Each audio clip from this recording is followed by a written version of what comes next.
Hello friends, exam classes में आपका स्वागत है। तो आज के 4 जुलाई के करंट अफेयर में हमारा पहला क्वेश्चन है, किस राज्य सरकार ने पेड़ लगाओ पर्यावरण बचाओ अभियान शुरू किया है? तो अभी दिल्ली गवर्नमेंट ने इस अभियान को शुरू किया है। दिल्ली के पर्यावरण मिनिस्टर गोपाल राव ने इस अभियान की शुरुआत की है और ये 17 दिन तक चलेगा ये अभियान। तो 10 तारीख से लेकर 26 तारीख तक ये कैंपेन चलेगा। तो इसमें क्या है कि दिल्ली के जगह हर जगह पे काफ़ी सारी जगह पे 35 लाख पेड़ पौधे लगाए जाएंगे दिल्ली दिल्ली सरकार द्वारा। तो इसकी शुरुआत कहाँ से होगी? जो नेशनल हाईवे 20 है वहाँ के आईटीओ से इसकी शुरुआत होगी और दिल्ली की विधानसभा के सारे स्पीकर्स और मिनिस्टर्स वहाँ पे मौजूद होंगे। ये सब हो रहा है क्योंकि दिल्ली में पोल्यूशन बहुत ज़्यादा है, तो उसी के कारण ये करना बहुत ज़रूरी था कि पेड़ लगाने चाहिए, तो जिससे कि पर्यावरण साफ रहेगा। तो ये बहुत ज़रूरी था दिल्ली के लिए। तो इसी के साथ हम बढ़ते हैं आगे। नेक्स्ट क्वेश्चन है, किन्हें मरणोपरांत महाराष्ट्र सरकार द्वारा सम्मानित किया गया? तो सही आंसर है ऑप्शन ए, रत्नाकर मतकरी। तो ये रत्नाकर मतकरी को दादा साहेब फाल्के और साहित्य अकेडमी विनर के अवार्ड्स भी मिले हुए हैं। तो अब महाराष्ट्र सरकार ने क्या किया कि इसे सम्मानित करने के लिए अवार्ड दिया। तो रत्नाकर मतकरी कौन है? ये एक मराठी लेखक है और इनके जीवन भर के इनके योगदान को देखते हुए महाराष्ट्र सरकार ने इनको ये अवार्ड दिया है। नेक्स्ट क्वेश्चन है, किसने वर्चुअल क्लासरूम एड मोबाइल मास्टर जी का विकास किया? तो ऑप्शन डी, आईआईटी कानपुर ने इस सेटअप का डेवलपमेंट किया है।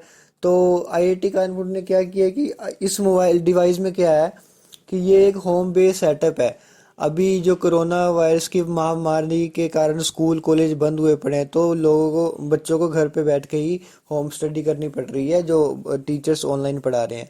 तो अब इसमें क्या है कि इस सेटअप से क्या है, जब टीचर बच्चे को पढ़ाएगा तो बच्चे उस टाइम अगर वो उस चीज़ को सेव करना चाहते हैं तो उस रिकॉर्डिंग को सेव कर सकते हैं, वहाँ से रिकॉर्डिंग को सेव कर सकते हैं, उस पर फोकस कर सकते हैं। तो ये काफ़ी सारे ऑप्शंस अब अवेलेबल होंगे बच्चों की पढ़ाई के लिए। तो ये इस सेटअप में दिखाए गए हैं, तो जिससे बच्चों का और टीचर्स का भी काफ़ी फ़ायदा हो सकता है उनकी पढ़ाई को लेके। कि कई बार कुछ बीच में रह जाता है तो वो सब कुछ उनका कवर हो जाएगा, इसको रिकॉर्डिंग करके वो फ्यूचर में भी रख सकते हैं। तो ये सब चीज़ें हैं इसमें। नेक्स्ट क्वेश्चन है, किसने जियो में 0.39% हिस्सेदारी खरीद ली है?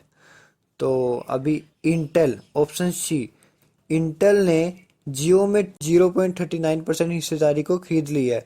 तो अब इंटेल को मिलाकर ये 12वीं कंपनी है जिसने जियो में अपनी इन्वेस्टमेंट करी है, अपनी हिस्सेदारी खरीदी है।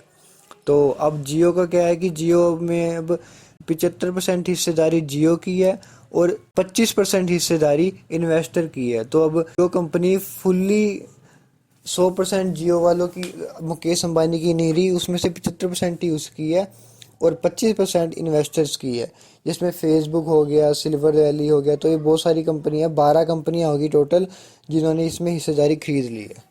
नेक्स्ट क्वेश्चन है, किसने सशस्त्र बलों के लिए 38,900 करोड़ रुपए की पूंजी अधिग्रहण को मंजूरी दे दी है?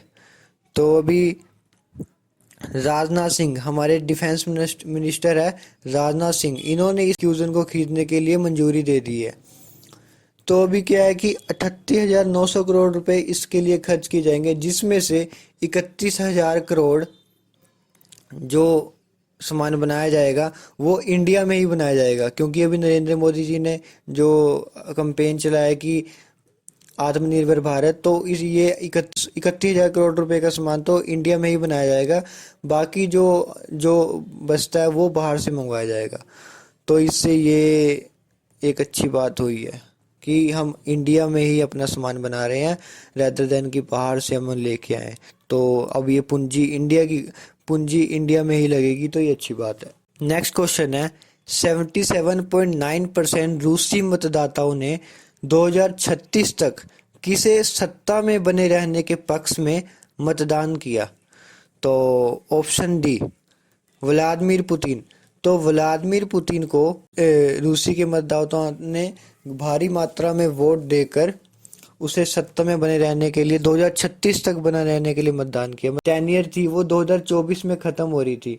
तो अब इसके जो संविधान संशोधन में हुआ है तो रूसियों ने 77.9% वोट देकर इसकी जो 10 ईयर है उसको डबल कर दी है।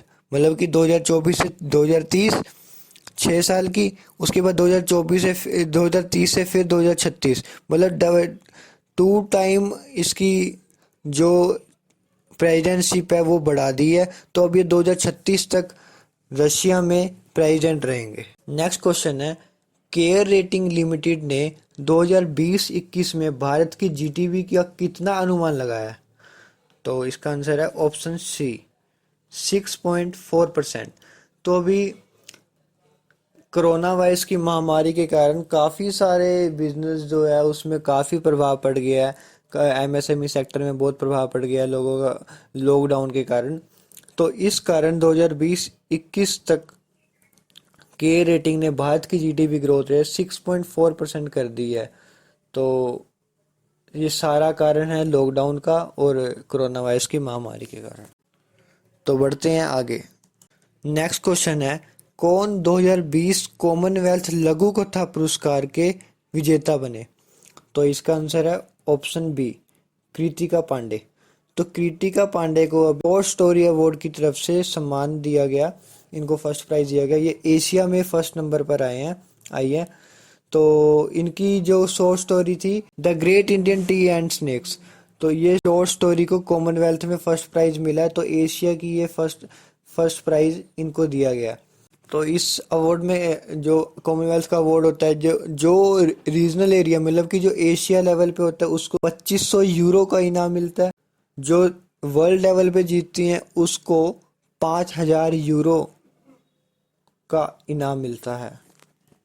तो बढ़ते हैं नेक्स्ट क्वेश्चन की ओर। नेक्स्ट क्वेश्चन है, किसे 2020 के डायना अवार्ड ऑफ ऑनर से सम्मानित किया गया?